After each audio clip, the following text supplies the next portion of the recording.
ബറക്കത്തിന്റെ കേന്ദ്രമാകാൻ അനാവശ്യങ്ങൾ വീട്ടിലുണ്ടാകരുത്. അനാവശ്യങ്ങൾ വീട്ടിലുണ്ടാകരുത്. എപ്പോഴും എല്ലാവരും ശ്രദ്ധിക്കണം. മലക്കുകൾ വന്നു പോകാൻ പാകപ്പെട്ട വീടാകണം. മലക്കുകൾ വന്നു പോകാൻ പാകപ്പെട്ട വീടാകണം. കണ്ടില്ലേ നിങ്ങൾ ഏറ്റവും വലിയ ഭവനം ഹബീബ് സല്ലല്ലാഹു അലൈഹി വസല്ലം തങ്ങളുടെ ഭവനമല്ലേ? ആ വീട്ടിലേക്ക് ജിബ്രീൽ അലൈഹിസ്സലാം വന്നു. സലാം പറഞ്ഞു. പെട്ടെന്ന് അങ്ങ് മടങ്ങിപ്പോയി. ഉള്ളിലേക്ക് കയറിയിരുന്നില്ല.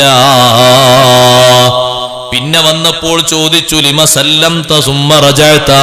അല്ല ജിബ്രീലേ, എന്തേ നിങ്ങൾ സലാം പറഞ്ഞു പിന്നങ്ങ് മടങ്ങിപ്പോയത്? ജിബ്രീൽ അലൈഹിസ്സലാം പറഞ്ഞു, നബിയേ, ഇന്നി ലാ അദ്ഖുലു ബൈതൻ ഫീഹി സൂറ. ഞാനൊരു വീട്ടിൽ പ്രവേശിക്കാറില്ല.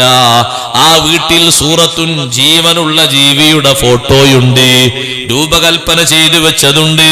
അത് തുണിയിലാണെങ്കിലും ശരി, ഫ്ലക്സിലാണെങ്കിലും ശരി, വേറെ എന്തിലാണെങ്കിലും ശരി സൂക്ഷിക്കേണ്ടതാണ്. വലാ കൽബുൻ, നായയുള്ള വീട്ടിലേക്കും, പുറത്ത് കാവലിന് വെച്ച നായുള്ള വീടല്ല, വീട്ടിന്റെ ഉള്ളിൽ നായയുണ്ട്, അങ്ങനത്തെ വീടാണ്. കാവലിന് പുറത്ത് നായ വളർത്തുന്നതിന് തകരാറും ഇല്ല. അത് കാവലിന് വേണ്ടിയും മറ്റൊക്കെ വളർത്താം.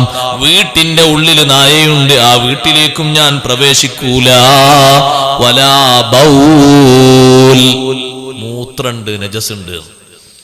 കുട്ടികൾ മൂത്രമൊഴിച്ചാൽ നല്ല തണുപ്പല്ല, അവിടെ കിടന്നോട്ടെ, സുബൈക്ക് നന്നാക്കാം. പറ്റൂല.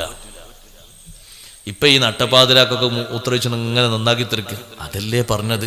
അതാണ് ശരിക്കുള്ള മാതൃക എന്ന് പറഞ്ഞത്. ഒരു കുട്ടി രാത്രി 10 പ്രാവശ്യം മൂത്രമൊഴിച്ചാൽ 10 പ്രാവശ്യത്തിന് കഴുകണം. 10 പ്രാവശ്യം ആ ഡ്രസ്സ് ചേഞ്ച് ചെയ്ത് മാറ്റണം. അത് വെച്ചിരിക്കുന്ന ആ കൊട്ട വീട്ടിന്റെ ഡൈനിങ് ഹാളിലല്ല വെക്കേണ്ടത്, കോണിക്കൂട്ടിലും അല്ല വെക്കേണ്ടത്, അത് അപ്പുറത്തുള്ള ടോയ്ലറ്റിലാണ് വെക്കേണ്ടത്.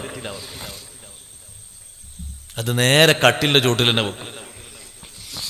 എന്നിട്ട് ഈ മൂത്രമൊഴിച്ച ബെഡിന്റെ നടുവിൽ നമ്മൾ അപ്പുറത്ത് വേറൊരാൾ, ഇപ്പുറത്ത് വേറൊരാളും കിടക്കുക. അതിനൊക്കെ മൂത്രമുള്ള വീട്ടിലേക്ക് കിടക്കൂല. അത് സ്വഹീഹായ ഹദീസാണ്, സ്വഹീഹുൽ ബുഖാരിയിലെ ഹദീസാണ് ഞാൻ നിങ്ങൾക്ക് ഈ ഓതി തരുന്നത്. ജിബ്രീൽ അലൈഹിസ്സലാം പറഞ്ഞതാണ്. 3 വിഷയങ്ങളാണ് ഇതിൽ എണ്ണി പറഞ്ഞത്. വേറെ ചില ഹദീസുകളൊക്കെ വേറെയും വിഷയങ്ങളുണ്ട്.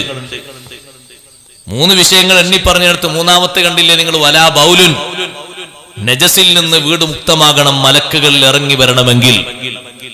ഇത് വീട്ടിന്റെ ഉള്ളിലും വീട്ടിന്റെ എല്ലാ ഭാഗത്തും നേസ് മാറുന്നില്ല. അതെന്താ മാറാത്തത്? ഒരു കുട്ടി മൂത്രമൊഴിച്ചാൽ എങ്ങനെ വൃത്തിയാക്കുക? നന്നായി പഠിക്കണത്. നജസിൽ നിന്ന് വൃത്തിയായിട്ടില്ലെങ്കിൽ ഒരു നിസ്കാരം ശരിയാകൂല. ആണിന്റെയും ശരിയാവില്ല, പെണ്ണിന്റെ. പിന്നല്ലേ മലക്കുകൾ വരല്? അവനാന്റെ നിസ്കാരം തന്നെ ശരിയാവില്ല.